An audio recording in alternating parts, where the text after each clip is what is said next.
In this video, we're going to take a look at the toolbar and the options that are available to us.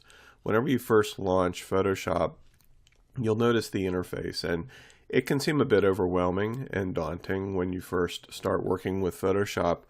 But our goal through this training series is to really remove the fear of God from you, so to speak, so that you can be very comfortable in using and working with the tools. And the primary focus that we want to take a look at related to the tools is the toolbar, which by default is installed on the left hand side in a single column over here, and then across the top you notice that there is a secondary set of controls, and that is for each tool that's available to us. So if I click on the move tool, you'll notice that the options across the top here change. Same with the marquee tool. If I select the marquee tool, you'll notice again that these options change, and so the options across the top are dedicated specifically to each tool depending on which one we choose.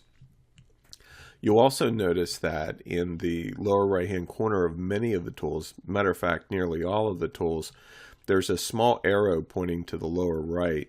Whenever you left mouse click and hold that, it brings up additional tools that are related to that specific tool. So in this case, you can see where we have the rectangular marquee tool, the elliptical marquee tool, the single row marquee tool, and the single column marquee tool.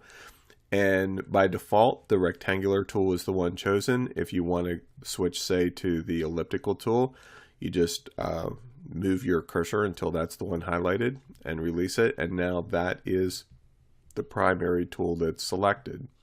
You'll notice that it's also showing up here in the top, and there are no tool presets. Some of the tools you'll find actually have presets that are available to you that you can use. Like for instance, if I choose the brush tool and then click on it up here, you'll notice that it has 2B, airbrush, soft round, 50% flow. These are presets. Very often I never use those presets because there's so much more control that we have over many of the tools. Like for instance, we can choose different brushes here, we can set the size, the hardness, and so on, and we're going to look at that in another video later on. But another thing that I want to point out here about the toolbar interface is that you actually have some flexibility as far as position.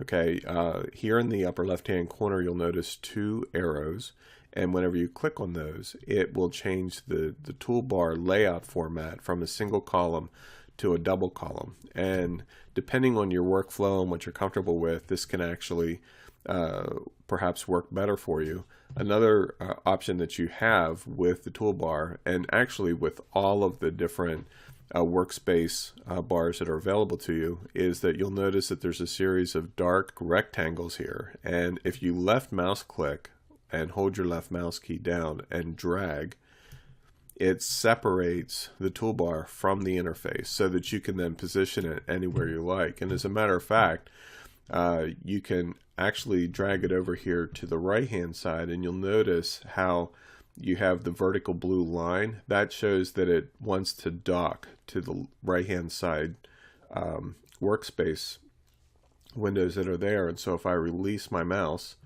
it snaps it into this workspace. Okay, if I decide, you know what, I don't really like it there, I can again click on the dark rectangles, drag it out, and if I so choose, move back over to the left hand side, and you'll notice the blue vertical bar appears again. I can release it and it'll lock it back into the interface. So that's our toolbars. As we go through the video series here, we're going to look at many of these and how they work in detail. But for now, I wanted to introduce you to those. In the next video, we're going to take a look at the various workspaces that are available to us.